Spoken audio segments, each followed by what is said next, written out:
देखा गया है कि अपनी जन्मस्थली से सभी को लगाव होता है। मुझे भी है अपने शहर फिरोजाबाद से।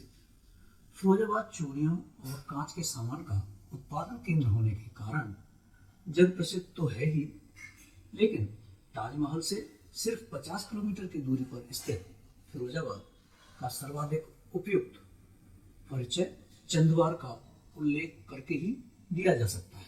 जी हाँ, यह वही चंदवार है जिसका उल्लेख बाबर ने अपनी आत्मकथा बाबरनामा में 2 स्थानों पर दिया है। फिरोजाबाद से सिर्फ 6 किलोमीटर दूर यमुना के तट पर बसा चंदवार ही फिरोजाबाद का जनक है।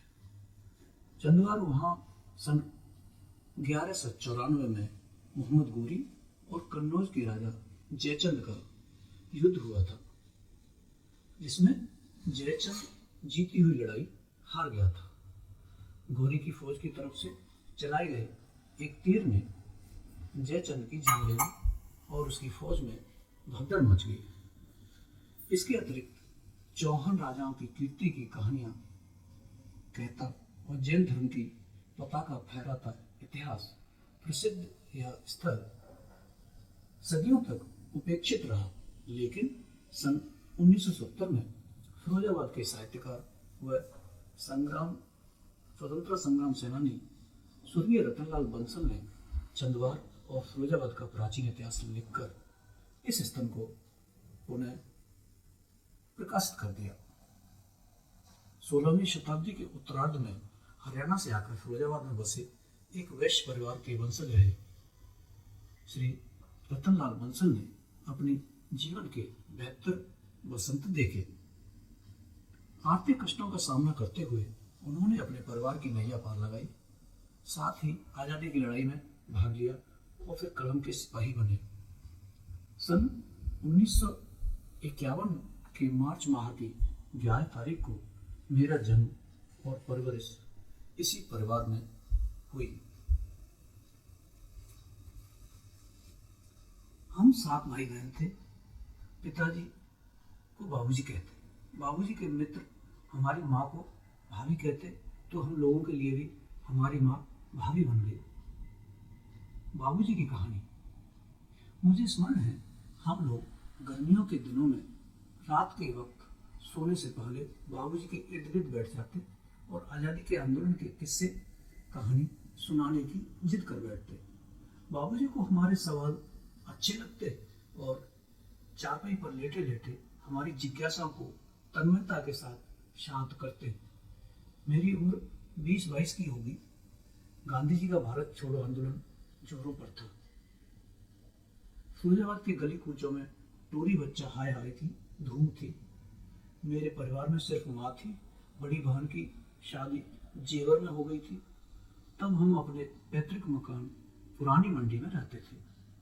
पिताजी फिरोजाबाद के धनाढ्य रानीवाला परिवार में मुनीम थे।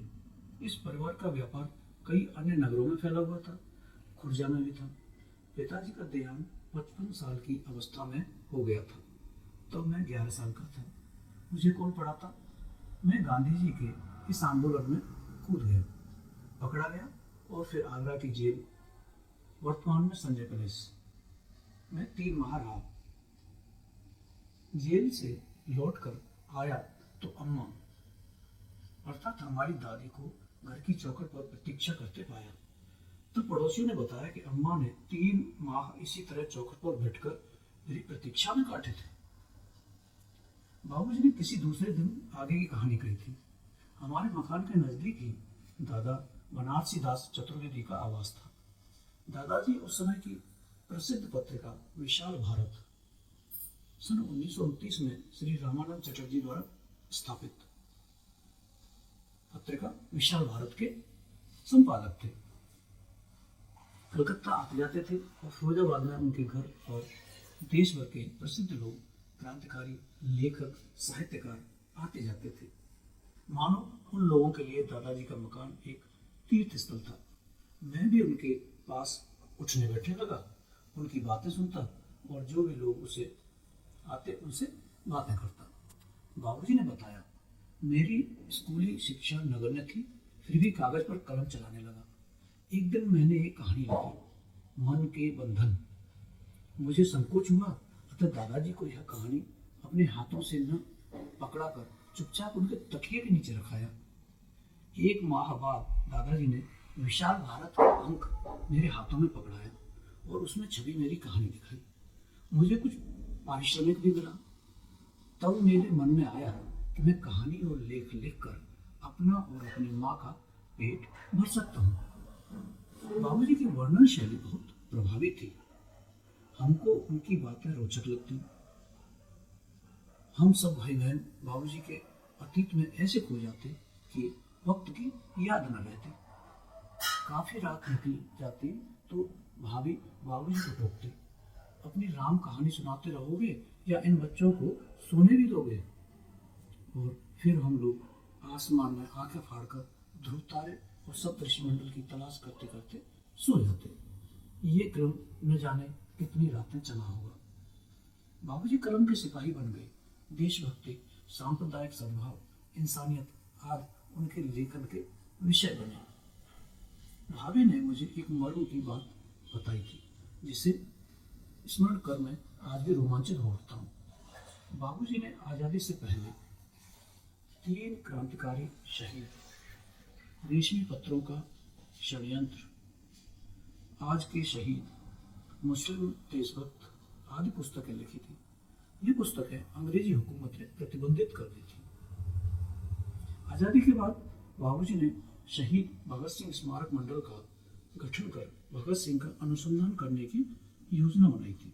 यह बात 1952-53 की है। सामग्री जुटाने के लिए बाबूजी भाभी मुझे लेकर 2 माह सहारनपुर में शहीद भगत सिंह के परिजनों के घर में रहे थे। शहीद भगत सिंह की भतीजी वीरेंद्र सिंधु हमारे खाने पीने का इंतजाम करती थी। इस संस्था ने आगे क्या किया मुझे नहीं मालूम। हाँ, मैंने अपने घर के पुस्तकालय में एक बक्सा देखा था। इसमें शहीद भगत सिंह स्मारक मंडल के अनेक हस्तलिखित कागज रखे थे। स्वतंत्रता सेनानी का प्रमाण पत्र ठुकराया। बाबूजी ने अपने 72 साल के जीवन में कुल मिलाकर 37 पुस्तकें लिखी और 20,000 से ज्यादा लेख देश भर के तमाम अखबारों पत्रिकाओं में प्रकाशित हुए। सन 1947 में देश आजाद हुआ तो देश के लिए जेल जाने वाले स्वतंत्रता सेनानियों को प्रमाण पत्र बांटे गए। बाबूजी ने स्वतंत्रता सेनानी का प्रमाण पत्र यह कहकर ठुकरा दिया कि देश सेवा की कोई कीमत नहीं होती। मुझे मालूम है स्वतंत्रता सेनानी संग्राम प्रमाण पत्र से न जाने कितने लोगों ने लाभ उठाया। नकली प्रमाण पत्र भी बने, लेकिन हम भाई बहनों में से किसी को बाबूजी द्वारा प्रमाण पत्र न स्वीकार किए जाने का अफसोस आज तक नहीं। फिरोजाबाद में बाबूजी का एक प्रशंसक जो अपने खेत को आवासीय कॉलोनी में तब्दील कर रहा था ने प्रस्ताव रखा, आप किराए के मकान में कब तक रहेंगे? आपको मैं एक प्लॉट देना चाहता हूँ जिसके पैसे आप अपनी सुविधा से चुका देना। धीरे धीरे आप अपना निजी मकान बना लेंगे। हमारी भाभी को यह बात बहुत भाई, लेकिन बाबूजी ने उसके लुभावने प्रस्ताव को टालते हुए कहा था कि अब देश आजाद हो गया है, सरकार सभी को मकान देगी। दरअसल फिरोजाबाद में अकबर के काल में हमारे पूर्वजों द्वारा बनवाया गया एक मकान था। हमारा जन्म इसी मकान में हुआ था, लेकिन सन 1957 में जब मैं 6 साल का था, बाबूजी को कर्ज चुकाने के लिए मकान अपने नजदीकी रिश्तेदार जसवंत राय को बेचना पड़ा, जो मकान के आधे भाग के पहले से ही मालिक थे। इस रिश्तेदार ने बाबूजी की समय समय पर आर्थिक मदद की थी, जिसकी मूलधन और ब्याज चिट्ठा का 10 साल से सुरक्षित उन्होंने रखा था। हम लोग गुजारे के लिए हनुमान रोड स्थित किराए के मकान में आ गए। इस मकान मालिक की कहानी मजेदार है। इस मकान के मालिक केदारनाथ जिंदल स्वतंत्रता सेनानी थे। बाबूजी के साथ भारत छोड़ो आंदोलन में भाग लिया था। वो जेल गए थे। गांधी भक्त थे, खादी का कुर्ता धोती पहनते और टोपी लगाते थे। अपने घर पर स्वतंत्रता सेनानी का प्रमाण पत्र बड़ी शान से अपनी बैठक की दीवार पर टांग रखा था। केदारनाथ आजादी मिलते ही अपने भाइयों के साथ व्यापार में लग गई। शहर के बाहर एक सस्ती जमीन का टुकड़ा खरीदा और 8 मकान बना दिए किराए के लिए। हम लोग केदारनाथ का सम्मान करते। बाबूजी जीवन भर आर्थिक तंगी में रहे और किराया देने में दिक्कत आती थी। कई माह का किराया चढ़ जाता तो केदारनाथ के तेवर भी चढ़ जाते, देखे लायक होते। वह मुकदमे पुलिस की धमकी देते। बाबूजी को परेशान देख भाभी ने कई बार अपने आभूषण मकान वाले केदारनाथ को सौंपे थे। इन दृश्यों को देखकर मैं सोचा करता कि यह कैसा स्वतंत्रता सेनानी है। पहले गोरी सरकार से लड़ता था, अब अपने लोगों से। केदारनाथ ही नहीं, अपने जीवन में मैंने अनेक लोगों को आजादी के बाद चोला बदलते देखा। संविधान लागू होते होते सच्चे देशभक्तों के सपने टूट गए थे। उनमें हमारे बाबूजी भी थे। बाबूजी ने सक्रिय राजनीति से दूरी बना ली। उन्हें दिल्ली से अपने संपर्कों के माध्यम से लोकसभा चुनाव में खड़े किए जाने का प्रस्ताव भी मिला, लेकिन कांग्रेस के चुनाव लड़ने के कई प्रस्तावों को बाबूजी हंसकर टाल दिया करते थे।